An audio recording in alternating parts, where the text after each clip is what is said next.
अस्सलाम वालेकुम जी, आपका होस्ट सईद अहमद जलाल आपकी खिदमत है। हमारा यूट्यूब और फेसबुक चैनल यह है पाकिस्तान देख रहे हैं। लाखों करोड़ों दुरुद-ओ-सलाम हज़रत मोहम्मद मुस्तफ़ा सल्लल्लाहु अलैहि वसल्लम और आले मोहम्मद पर दाढ़ी वाला इमरान अहमद खान नज़ीर साहब थी अटल जेल से कुछ खसूसी खबरें हैं, वो मैंने आपके साथ डिस्कस करनी है।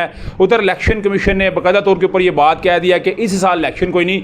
और मैं आपको अक्सर ये बात, आपने जो मेरा रेगुलर व्लॉग सुनने वाले, मैं ये कहता था कि अप्रैल या मार्च से पहले इंतखाबात कोई नहीं है। अभी आपने इसको देख लिया है। उसके ऊपर पीपल्स पार्टी का क्या रिस्पॉन्ड आया है, बड़ा अहम जो है मैंने आपको बताना है। उधर वज़ीर-ए-आज़म हाउस में थरथली है और डेफिनेटली एक ओथ की सेरेमनी हुई है और उसके मतलब मैंने आपको बताना। मगर सबसे पहले आप जानते हैं कि आज तहरीक इंसाफ के जो चेयरमैन थे, उनके साथ वकला के 6 वकला ने मिलना था, जिसके अंदर उनकी तमाम लीगल टीम शामिल थी। और ये किसी भी जो एक मुद्दई होता है जिसको ये मुल्ज़म अपनी लैंग्वेज में कहते हैं, कानून की लैंग्वेज में, उसके पास ये इख्तियार होता है कि वो किसी वकील को हायर कर ले। ये जेल इंतज़ामिया की या रियासत या उस अदारे की जिम्मेदारी नहीं होती कि किसको भेजे।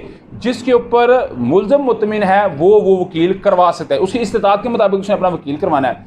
तो उनके वकील, हालांकि इस्लामाबाद हाई कोर्ट ने अलो भी किया था कि आप जाएं, मगर पंचोथा साहब गए, इंतज़ार पंचोथा साहब गए, शेर अफजल मरवत साहब गए, उमैर न्याजी साहब गए, मगर किसी को नहीं मिलने दिया गया। पंचोथा साहब जो थे नहीं मैटर, उनको मिलने की इजाज़त बार बार दी जा रही थी, मगर उन्होंने कहा जी नहीं। उन्होंने बड़ी एक तवील इंतज़ार के बाद उमैर न्याजी साहब को, ब्रिस्टर साहब को जाने की इजाज़त दी। हालांकि ब्रिस्टर गौर साहब को कहते हैं जाना चाहिए था, मगर चले ने ब्रिस्टर न्याजी साहब को बुलाया। और जैसे ही इमरान अहमद खान साहब डिप्टी सुप्रीटेंडेंट के जेल के अंदर रूम के अंदर आए तो उन्होंने कहा जी आते साथ पहले AC बंद करें।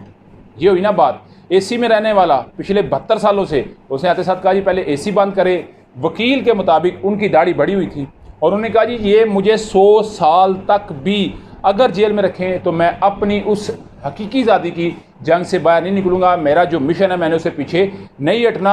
और इन्होंने मुझे पहले दिन जिस सेल के अंदर, छोटे से सेल के अंदर था, मुझे उसी सेल में रखा।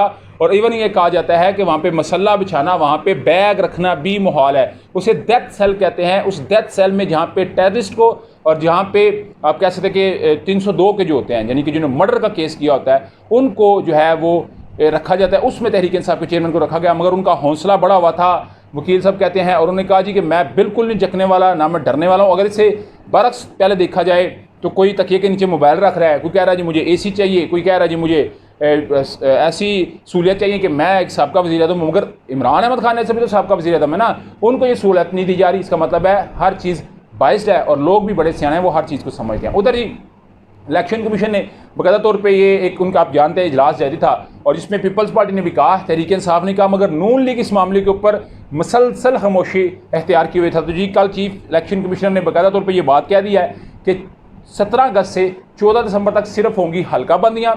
उसके बाद जाके कहीं हमने इनकी लिस्ट जारी करनी है और फरवरी तक भी इलेक्शन मुलतवी होते नज़र आ रहे हैं, नज़र नहीं आ रहे। और ये इलेक्शन चले जाना है मार्च या अप्रैल में। मगर पीपल्स पार्टी ने इसको यकसर मुस्तरद कर देने का जी नो एंड नेवर, हम इसको बिल्कुल किसी सूरत कबूल नहीं करेंगे। उसके अलावा सुप्रीम कोर्ट बार के जो मेंबर्स हैं उन्होंने भी दरख्वास्त जो है वो दायर कर दी है सुप्रीम कोर्ट के अंदर कि चारों केयर टेकर जो चीफ मिनिस्टर है या प्राइम मिनिस्टर, उनके पास तो इख्तियार ही नहीं है कि वो मरदमशुमारी या सेंसिस का बात कर सके। तो ये बिल्कुल आइन के सरन खिलाफ है।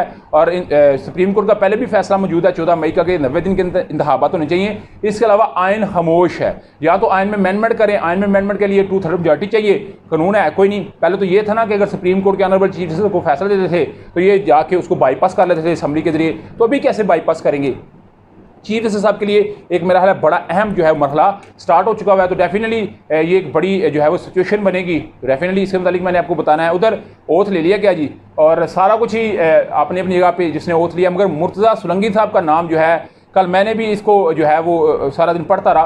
तो मुर्तज़ा सोलंकी साहब जो हैं वो पता चल रहा है कि जो है पीपल्स पार्टी के लिए काम कर रहे हैं और उनके ऊपर जो तनकीद करता है उसको बैन कर देते हैं, उसको वो अनफॉलो कर देते हैं या उसको ब्लॉक कर देते हैं। तो मेरा ख्याल है उनको अपने वज़ीर इत्तलात भी बना दिया। तो इधर आमिर मीर साहब जो है वो आपके सामने जो कुछ वो कर रहे हैं, उधर जो है वो मुर्तज़ा सोलंकी साहब जिस तरह इमरान खान के लिए अपना नैरेटिव रखते हैं वो, यानी कि इसका मतलब है ये तो न्यूट्रल तो ना हुआ। इसका मतलब ये तो फिर सारा कुछ आपने एक बाइस्ड वे में किया है और इसको पूरा प्री प्लान किया है ताकि जो है वो हम अपने मकासद को या पॉलिटिकल इंजीनियरिंग को पूरा कर सकें। मगर हर चीज़ के ऊपर आपको लम्बा अपडेट करेंगे। अभी तक का व्लॉग तब तक के अपडेट थी। व्लॉग की वीडियो पसंद आए तो फिर चैनल को लाइक सब्सक्राइब अपने दोस्तों शेयर कर लीजिएगा। नेक्स्ट वीडियो तक के लिए होस्ट को जा दीजिए। अल्लाह ताला